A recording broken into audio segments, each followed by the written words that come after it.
טוב. שלום, שלום. בוקר טוב. היום הנושא שלנו, תורה מן השמיים. D'où sait-on que la Torah, eh bien, ça vient du ciel, c'est Dieu qui l'a donné. Peut-être que c'est un homme qui a inventé. Il y en a qui disent autant du prophète Hiskiyahu, d'autres qui disent autant des sages. Quelqu'un, il a décidé d'écrire la Torah, il a raconté des histoires. D'où sait-on que Torah mi hashamayim. Voilà le sujet d'aujourd'hui. Alors, voilà, maintenant, avant de donner les explications, les Bekorot, etc., j'aimerais d'abord vous écoutez-vous. Alors, Raphaël, comment sait-on que Torah min hashamayim? Première réponse, celle de Raphaël. Le Kuzari dit que c'est obligé que ce soit du ciel parce que c'est un événement qui a touché beaucoup, c'est un événement qui a été dévoilé à beaucoup de personnes et en fait, après ces personnes qui le racontent à leurs enfants, et en fait, pour qu'on ait une identité nationale aussi forte que la nôtre, et ben c'est obligé que ce soit quelque chose, un miracle. Enfin, oui. Le don de la Torah. Alors, ce que tu dis est parfaitement juste. Explique Rabbi Raphaël. Il explique donne deux explications à la fois. Il a donné celle, vous voyez ici les deux titres, Masoret et Mamad Har Sinai. Alors, explique Rabbi Raphaël la chose suivante au nom du Kuzari, il y a encore beaucoup d'autres qui disent cette chose-là. La Torah raconte, regardez le verset. Vayomer Hashem el Moshe. Dieu dit à Moïse, Hine anochi ba'elecha ba'ave anan. Je viens vers toi dans une grande nuée. Ba'avur yishma ha'am bedabri imach. Que le peuple entende lorsque je vais parler avec toi. Vegam becha yaminu le'olam. Et aussi, ils te feront confiance en toi pour toujours. Encore aujourd'hui, vous savez, comme cette prophétie s'est réalisée, nous croyons que la Torah vient du ciel et que Moshe Rabbeinu est l'envoyé d'Akodesh Baruch Hu. Alors pourquoi? Alors explique. Tu as dit deux choses. Tu as dit la notion de Massoret, qu'on nous a raconté de père en fils ou de maître en élève pendant les générations. Et puis tu as rajouté cette notion très importante qu'on voit dans ce verset, que cet événement a été fait devant tout Israël. Alors maintenant, il y a deux possibilités. Ou c'est une invention, ou c'est vrai. D'accord, mathématiquement, c'est 1-0. Ou c'est vrai, ou c'est une invention. C'est des choses au milieu, des choses qui ont été rajoutées. Et fondamentalement, est-ce que c'est vrai ou pas? Alors, il y a deux possibilités. Si c'est vrai, c'est vrai. Si ce n'est pas vrai, c'est quelqu'un qui a inventé. D'accord? Alors, maintenant, j'invente quelque chose. Je vais dire à Daniel, il s'appelle Daniel, oui. Je vais dire à Daniel, tu sais quoi? Ton arrière-grand-père, eh bien, il a vu un événement extraordinaire. Il a vu il était en danger. Et puis, toute la ville était en danger. Et tous les pays étaient en danger. Et il s'est passé quelque chose d'extraordinaire que tout le monde a vu. Il y a une voix qui est descendue du ciel, et puis qui a dit aux ennemis, partez! Et ils sont partis. Je te raconte ça, tu me crois? Non. Pourquoi tu ne me crois pas? Parce que tu n'as jamais entendu. Voilà. Tu as exactement donné la réponse, tu n'as jamais entendu. Un événement aussi fort. Si moi je viens raconter à Johan, à Dieu, c'est Dieu m'est intervenu aujourd'hui en rêve, puis j'ai rêvé que tu allais devenir un grand sadique, tu dis, il faut que tu consacres ta vie à étudier la Torah, tu peux me croire, ou tu peux ne pas me croire. Mais c'est possible que tu puisses me croire. Ah, Rabotsko, il a eu un rêve, sans aucun doute, voilà. Mais tu ne peux pas être sûr que ce n'est pas vrai, tu ne peux pas être sûr que c'est vrai. Mais si je viens chez Johan et je dis, toi tu as vu, toi, tu as eu un rêve. Je dis, c'est tombé sur la tête, d'accord? Voilà. Alors, le Rambam complète cette idée. Le Rambam vous apporte ici une mitzvah négative, que vous savez, on a déjà parlé que Le Rambam avait compté les mitzvot, et puis le Rambam n'est pas d'accord avec certaines. Alors il y a une mitzvah que Maïmonide n'a pas comptée, mais il est d'accord avec le principe, on va voir, qu'il n'a pas compté et que le Rambam compte. Quelle est cette mitzvah? La mitzvah ashniya, shenimna'u shelo nishkach ma'amad har Sinai, que nous avons été avertis de ne pas oublier l'événement du Sinaï. Que nous ne l'ôtons pas de notre conscience. Et que toujours nous nous souvenions de ces vêtements-là. C'est marqué dans la parashat Va'etchanan.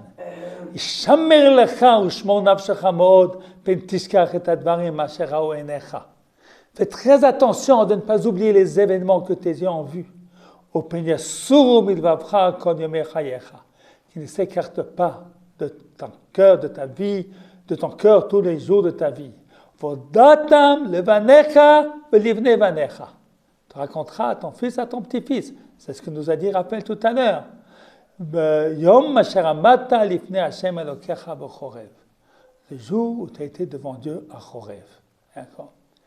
Et c'est ce qui est à la fin du texte, on ne va pas tout lire, c'est ce que nous avons vu dans le verset de Yitro, et le verset qu'on a lu tout à l'heure, Gam becha yaminu l'olam. Ils feront confiance en toi, Moshe, à toujours, parce qu'ils ont vu que Dieu parle à Moshe. Et maintenant, on va voir le Rambam. Il dit une idée semblable. Le début, on peut discuter, ça ne dit pas qu'on peut discuter, moi je ne discute pas, mais on peut poser des questions. Il dit, Moshe Rabbeinu, lo eminu bo Yisrael yipnei otot she'asa. Les enfants d'Israël n'en ont pas cru à cause des miracles qu'il a fait. Shamamin al pi otot yesh belibo dofi. Car celui qui croit à cause du miracle que quelqu'un fait, il a dans son cœur un doute. Shefsha she'aseot bolot bekishuv. Il peut peut-être faire ça par la magie ou la science ou toutes sortes de choses. Non? Et la kol haotot she'asa Moshe bamidbar le fait atzorech hasam. Tous les miracles qu'il a fait, c'était à cause de la nécessité. Le naviraya la nevoie, pas pour porter une preuve pour la prophétie. A priori, il y a une question, parce qu'au début de Shemot, il y a les 3 signes qui sont pour que les enfants d'Israël croient en Moshe Rabbeinu. Mais ça aussi, c'était la nécessité du début. Mais pas pour qu'ils croient en la prophétie, en la Torah, dans les mitzvot. C'est pas pour ça que les miracles ont eu lieu. Alors nous dit le Rambam, grâce à quoi ils ont fait confiance en Dieu, ils ont cru en Dieu. Mais Mamad al-Sinaï, c'est l'événement du Sinaï. Chez Nenora Velozar, nous avons vu, ce n'est pas quelqu'un qui nous raconte des histoires. Voznenu Shamu Velo Acher, nos ancêtres, ils ont entendu, pas quelqu'un d'autre. Aïch va Kolot va Lapidim, Vunigash el Arafel, et Dieu lui parle. Il dit c'est ça le sens du verset. Donc Ramban et Ramam sont d'accord. Hein? Pour le Kuzari, Rabbi Yehuda Halevi, les miracles aussi sont très importants pour la diffusion de la foi. Hein? Ça, c'est vrai. Le Rambam met une importance numéro 2. L'importance numéro 1, c'est l'événement du Har Sinaï. Pour le cours Rabbi Yehuda Halevi, nous croyons en Dieu parce qu'il s'est occupé de nous. Il nous a sauvés d'Égypte. Hein? C'est aussi un événement qu'on ne peut pas inventer. On ne peut pas dire ton grand-père, il était en Afrique du Sud et puis je n'ai jamais entendu. C'est pas raisonnable. Non? Donc, ça c'est deux premières raisons. L'une, la tradition. C'est j'ai appris de mon père, qu'il a appris de son père, mais ils ne sont pas des menteurs. Ils n'ont pas inventé. Non? D'ailleurs, ça explique aussi l'importance de la mitzvah des Kibud Av Va'em. Parce que c'est très intéressant dans les 10 commandements, Kibud Av Va'em est dans les mitzvot entre l'homme et Dieu. A priori, ça devrait être dans l'homme et son prochain. Non. C'est entre l'homme et Dieu. Car s'il n'y a pas de respect des parents, eh bien, il y a la coupure de la tradition. Vous comprenez? Donc, chez nous, on a un respect des parents, on a un respect des anciens. Voilà. Alors, voilà 2 points que l'on a vus pour pour renforcer notre foi en la Torah. En vérité, nous, on n'a pas besoin, on croit, c'est en nous. D'accord? Mais c'est important de pouvoir avoir des arguments si quelqu'un nous pose la question. Et puis, quoi encore pouvez-vous dire? Ken, oui. Par exemple, ce que je trouve formidable, c'est que dans la Torah, c'est écrit qu'on ne trouvera pas dans tout l'océan de poissons qui a des écailles et pas des nageoires. La Torah, elle a proclamé ça, il y a des... Oui, effectivement. Ben, tu peux voir, j'ai écrit ça, j'ai ramené ça dans la page Idiot Madayot. La Gemara dit d'un verset de la Torah que les poissons qui ont des écailles, ils ont des nageoires, et ceux qui ont des nageoires ont des écailles. Ça s'est écrit il y a fort longtemps. De toute façon, ce n'était pas tellement avancé, et depuis, on n'a pas trouvé de contradiction à cela. Voilà, ça c'est Idiot Madayot. Il y a pas mal de choses scientifiques pour attester de cela. Pour moi, c'est difficile de le dire. Ça, je peux recopier ce que d'autres ont dit, parce que je ne suis pas un scientifique. Ouais, si quelqu'un viendrait me dire maintenant, c'est pas vrai, il y a tel point, je ne peux pas répondre. Voilà. Je ne peux pas répondre. Mais c'est vrai que c'est un des grands arguments que l'on donne. Par exemple, dans le même sens, on nous dit par exemple que dans la Parshat Mishpati, dans la Torah, que les frères de Yosef, ils ont vendu Yosef pour 20 pièces d'argent. Et puis, les archéologues savent que c'était le prix des esclaves à l'époque où Yosef aurait vécu. Alors, comment si c'est 1000 ans plus tard que ça a été écrit, vous ne pouvez pas savoir ce fait-là. Hein? Il y a aussi des trucs archéologiques sur la résidence de Sodome et Gomorrhe. Donc il y a des scientifiques qui nous disent qu'il y a eu une espèce d'événement tout à fait dramatique qui s'est passé dans cette région et qui correspond avec les dates que nous avons dans la Torah. Voilà. Donc tout ça, c'est très vrai. C'est très vrai. Je crois, moi, absolument à cela. Mais moi, je ne peux pas le défendre comme je peux défendre les premiers arguments. Pourquoi? Parce que je ne suis pas un scientifique, parce que je n'ai pas étudié l'archéologie. Donc je ne peux pas absolument savoir si c'est scientifique, c'est un sérieux, c'est pas un sérieux, c'est un machin. Je ne sais pas. Voilà. Je ne sais pas. Mais ce n'est pas parce que je ne sais pas que ce n'est pas. C'est pour ça que je les ai rapportés dans ce texte comme preuves qui sont données, mais ce n'est pas des choses que j'ai une connaissance à moi. Vous comprenez la différence? Voilà. Voilà. Maintenant, j'aimerais dire ce qui me semble très, très, très essentiel. Ce sont les prophéties qui se réalisent. Regardez ce que Dieu a dit à Abraham. Yomer Hashem el Abraham. Dieu dit à Abraham, Lech lecha, quitte donc ton pays, me'artzecha, molatecha, me'itavicha, el haaretz asher ar'eka. Quitte vers le pays que je vais te montrer.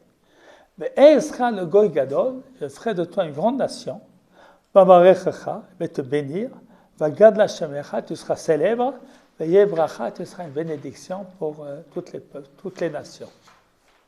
Ça a été dit, d'après notre tradition, il y a 4000 ans à peu près. Si c'est quelqu'un qui aurait inventé, ça serait 2500, 3000, je ne sais pas, ça dépend quelle théorie on dit que c'est lui qui a inventé. Alors, ça s'est réalisé quand? Cette notion, je ferai de toi un grand peuple, je vais te bénir, je vais grandir ton nom, et tu seras une bénédiction. Alors, à quelle époque ça fait allusion? Je ferai de toi un grand peuple, un peuple fort, ça veut dire. Hein? La sortie d'Égypte. Peut-être vrai. Voilà, je pense plutôt David et Shlomo, vraisemblablement. Et puis moi je dirais aussi aujourd'hui. Aujourd'hui, on a un peuple fort. Hein? Et puis on a la bracha, la bénédiction. Extraordinaire. Regardez les routes, comme elles sont bouchées. Il y a tellement de voitures. D'accord? Regardez ce qu'on donne aux gens qui n'ont pas de moyens. Il y a une bénédiction extraordinaire. C'est un pays parmi les plus riches de la terre aujourd'hui, l'État d'Israël. Il n'y a pas de chômage ici, il y a du chômage partout ailleurs. Non? Ici, il n'y a pas. Okay. J'étais avant-hier à l'hôpital pour me faire une opération, me changer quelque chose dans l'œil. Hein. Alors on se plaint toujours, il n'y a pas assez d'infirmières, il n'y a pas assez de choses. D'accord. Je suis rentré à 2h30, je suis sorti à 5h. 2h30 à l'hôpital, faire tes examens, faire l'opération, attendre et sortir. Manquait personne. Il y avait plein de gens. Hein. Je s'occupais, une personne après l'autre. Il y avait suffisamment d'infirmières, suffisamment d'appareils. Manque de rien. Hein. Alors je ne sais pas comment c'est à l'hôpital à Tzfat. Peut-être que c'est différent. Je ne sais pas. Hein. Je ne peux dire que ce que moi j'ai vu. Hein. Voilà. Alors c'est vrai qu'il y a un manque, il n'y en a jamais assez. Hein. Il n'y a jamais assez. Mais c'est un pays d'une richesse extraordinaire. Hein. Il y a une bracha extraordinaire. Et puis, Vagad la Shemecha, est-ce qu'on est célèbre aujourd'hui? Vous étiez en France, n'est-ce pas? Avant de faire votre aliyah en Israël. On parlait dans les médias d'Israël? Plus que du Togo? Là. Plus que de l'Éthiopie? Oui. Beaucoup plus. Pourtant, ils sont beaucoup plus nombreux en Éthiopie. Hein? Voilà. Incroyable. Hein? Veillez bracha. Et puis, on a une bénédiction pour toutes les nations. Plein de bonnes choses viennent des Juifs ou d'Israël dans le monde. Non? Alors, regardez ça. Dieu a dit à Abraham il y a 4000 ans. Et aujourd'hui, ça se réalise plus que jamais. Peut-être que ça s'est réalisé au temps de David et Shlomo, mais je pense que c'est encore plus fort aujourd'hui. Non? Mais regardez, l'autre prophétie, c'est celle de la délivrance. Là, vous savez qu'on a été exilé pendant 2000 ans, ça, vous êtes au courant. Vous êtes au courant que des pogroms, et puis il y avait des persécutions. Il y a même eu Auschwitz, n'est-ce pas? Vous savez. Non? Alors, ça s'est marqué dans la Torah, que vous allez être exilé. On le dit tous les jours dans le chemin. Dans le chemin. Vous serez... Ouais. Baruch haba. Voilà. Ibadetem. Voilà. Vous serez perdu, vous serez envoyé en galoute. C'est marqué dans la Torah. Non? Et là, je dois vous raconter quelque chose. Vous avez entendu parler du professeur André Neher? Comment? Le professeur André Neher. Il a dû en parler. C'est un juif qui a un grand philosophe, religieux, français, oui, qui a fait la chaire de la Bible à Strasbourg, hein, doit être vraiment connu. C'est un homme, un des penseurs du judaïsme de la deuxième partie du XXe siècle. Il a écrit beaucoup de livres. Alors, pendant la guerre, il était caché. Il était caché, vous savez, dans une maison, et puis un faux toit. Hein. Alors, là-bas, il était caché, donc on ne pouvait pas voir. Hein. Maintenant, quelquefois, il a permis de sortir un peu, pour prendre un petit peu d'air. Hein. Et puis, si on voyait un policier, un SS, on court vite, se cacher dans la gorge, dans le faux toit, voilà. Et puis un jour, ils sont sortis un tout petit peu de là-bas, ils ont entendu du bruit. Vite couru, ils ont eu peur, c'est caché. Il s'est avéré que c'était le bruit du vent qui a fait bruisser des feuilles. A dit André Neher. Alors, eh bien, j'ai vu que c'est réalisé le verset qui est marqué dans le Parsha de Bechukotai. Eh bien, vous fuirez devant le bruit d'une feuille. Alors, voilà, regardez les Juifs. Dans cette terreur, ils disent, voilà, c'est la prophétie qui s'est réalisée. Voilà. Et c'est vrai, on est allé en exil. Maintenant, regardez que Dieu nous dit dans la Parsha de Nitzavim. V'shav Hashem Elokecha et Shevutra. Dieu ramènera tes exilés. V'ramecha, il aura pitié de toi. V'shav mikibetzcha mikol ha'amim asher hifitzcha Hashem Elokecha shama. Il va te rassembler de tous les peuples où il t'a éparpillé. Im yenidachacha b'ktsi hashamayim. si tu seras repoussé de l'autre côté du ciel. Ça veut dire quoi, l'autre côté du ciel? Ça veut dire que tu n'es plus religieux, tu as tout oublié. C'est Hashamayim. De là-bas, Dieu te prendra et te rassemblera et il te prendra. Hein? Ça se réalise ou pas? Hein? Ça a été écrit quand? Ça a été écrit. Alors, admettons même que quelqu'un il dit que c'est pas vrai, que c'est pas Torah et pas du ciel. Alors, c'est pas 4000 ans, c'est quelqu'un 1000 ans après qui aurait écrit ça. Et comment il peut savoir ça? Hein? Encore une preuve que Torah, la Shamayim, Torah Teinu Emet, le Moshe Emet, Moshe Rabbeinu Emet, c'est la vérité. Voilà. Alors il y a plein de ces prophéties extraordinaires. Vous savez, cette Gemara dans Mesechet Sanhedrin qui dit il n'y a pas de plus grand signe de la délivrance, Sha'ares notenet et peroter, que le pays donne ses fruits, Bivracha. Regardez encore une chose intéressante qui est marquée dans la Torah. Alors, à propos de l'exil. Donc, même l'exil est une preuve de la vérité de la Torah. Le verset dit Vashimoti ani et haaretz, c'est dans Parshat Bechukotai. Veshamu alea oivechem hayoshvim ba. Je ferai du pays une désolation, et puis les habitants le désoleront encore plus. Dit Rashi, c'est une bénédiction qui s'est réalisée. Pendant les 2000 ans d'exil, la terre était abandonnée non seulement des Juifs, de tout le monde. Il y a des Français qui ont écrit, qui ont fait je crois, Lamartine et d'autres, qui racontent leur périple en Terre Sainte. Ils racontent une terre désolée, avec quelques villages, ici ou là.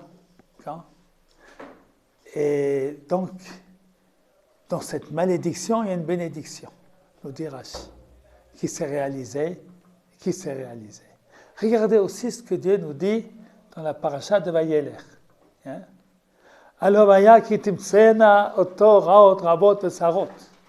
parce qu'il y aura tous ces grands malheurs qui vont arriver. Cette chanson d'Azinu, on va s'en souvenir. Qu'elle ne va pas être oubliée de leur descendance. Dit Rashi, la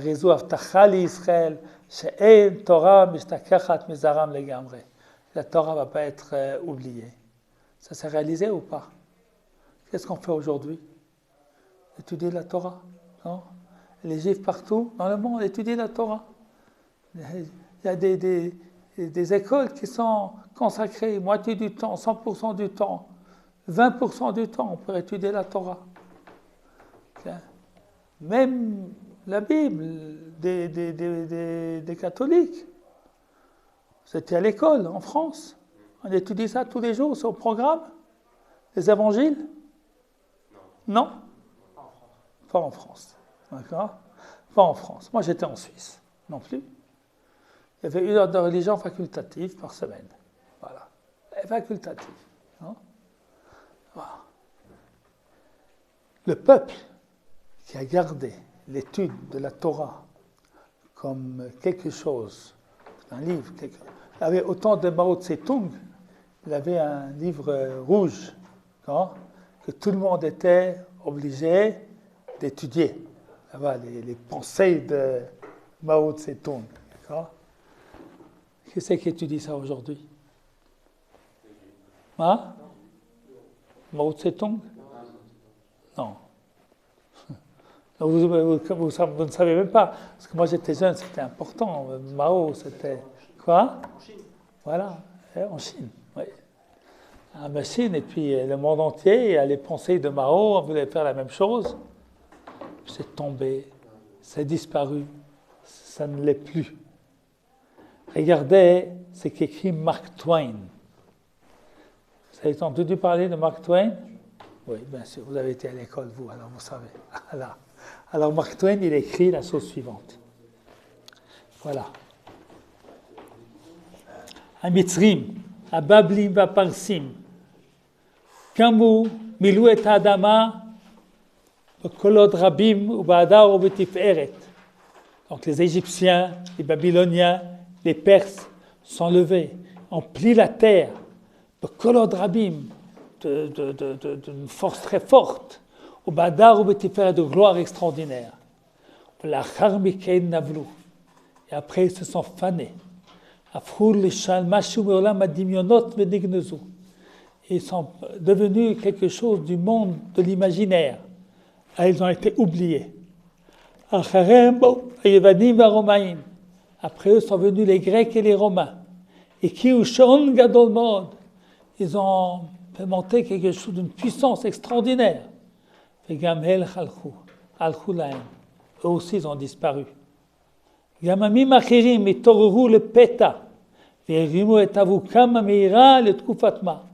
D'autres peuples aussi se sont éveillés soudainement et ont levé leur éclat pour une période donnée.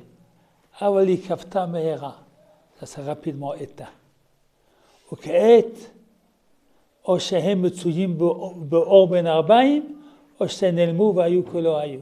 Et aujourd'hui, où ils sont au crépuscule, où ils sont comme s'ils n'avaient jamais été. Le Juif, il a vu tous ces empires. Les a tous vaincus. Aujourd'hui, il est comme il l'était toujours. On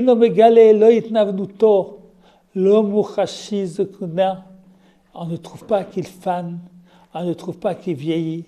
Ses forces ne diminuent pas. Ils sont encore pleins d'énergie et d'avoir des idées, de faire des choses nouvelles. Tout est mortel, sauf le juif. Donc, ça, c'est un témoignage d'un goy. Voilà. Les trioutos chez l'âme Israël, eh bien, ça prouve la vérité de notre Sainte Torah. Et il y a un philosophe russe, Nikolai Bardaïev, vous connaissez? Hein? Ça te dit un truc. Tu as dû étudier ça à l'école. Voilà. Alors moi, je ne le connais pas. Voilà. Je n'étais pas à l'école assez longtemps. Alors, le Sifro Mashmaouta, c'est la histoire. Il a écrit un livre sur le sens de l'histoire. Le Fia Criterion a matérialiste. Selon les critères matérialistes, vous savez, qu'a établi Marx. Cette nation aurait dû disparaître depuis longtemps du monde. Son existence est un événement mystérieux, extraordinaire.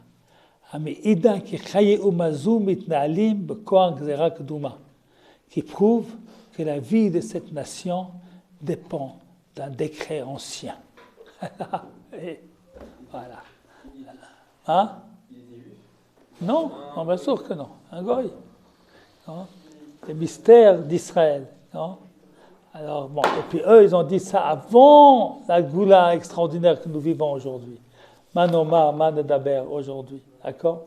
Maintenant, j'aimerais juste terminer avec une explication du Kuzari, Rabbi Yehuda Halevi. Rabbi Yehuda Halevi dit, il y a quelque chose derrière, vous savez, il essayait de parler avec... vous savez comment s'est construit le Kuzari? Il y a un roi qui veut se convertir, qui pose des questions, qui cherche. Alors le Kuzari, il dit à Rabbi Yehuda Halevi, alors fais-moi savoir, comment votre Torah est apparue, comment elle s'est développée. Comment finalement on est arrivé à une certaine unité, après que sans aucun doute, il devait y avoir des gens qui pensaient faire comme ça, c'est autrement.